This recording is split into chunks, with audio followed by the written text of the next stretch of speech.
Categorize your anxiety challenges. Start categorizing with your most intense anxieties. Starting with the anxieties that really get your goat, ask yourself where they relate to. Can you come up with a broad theme that unites them? Are they things that happened in the past? Are they things that involve some sort of abuse? Are they things that you regret? Are they things that involve people you blame for a lot of what's wrong in your life? Are they things that you feel are part of your personal weaknesses that make you vulnerable? Come up with other themes.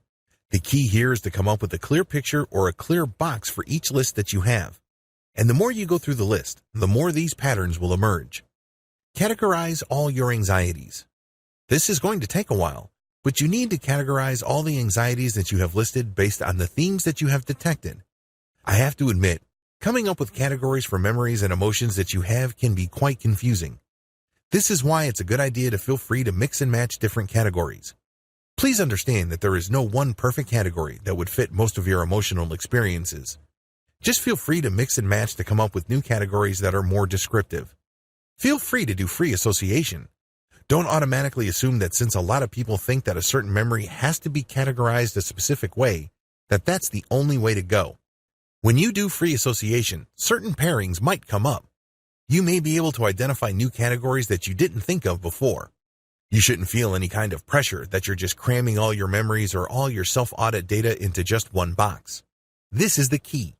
Don't feel that you're in any kind of pressure to do this. Also, it will help tremendously if you get rid of the right way versus the wrong way mindset when classifying your emotional memories. Remember, they are yours. You have all the rights in the world to classify them in a way that makes sense to you. This is the key. Because you're doing this to help yourself. You're not doing this to impress other people. You're not doing this because it's some sort of homework assignment that will be graded. It has to make sense to you so you can help yourself with your anxiety issues. Feel free to list the same anxiety among many different boxes.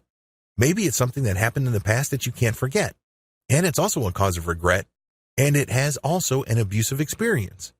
In that case, put that experience under 3 boxes.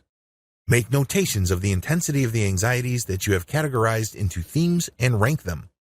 To the best of your abilities, rank your anxieties within each of them. This is not going to be easy because oftentimes when we remember a traumatic incident, it's as if we got hit by a tsunami. Our emotions just get the better of us and it seems so intense. But when compared to other anxieties that we have, and when we have a big picture perspective, it turns out that that anxiety that seems so strong and so overpowering is actually fairly tame. So, you have to have a big picture perspective when ranking all these anxieties under each theme.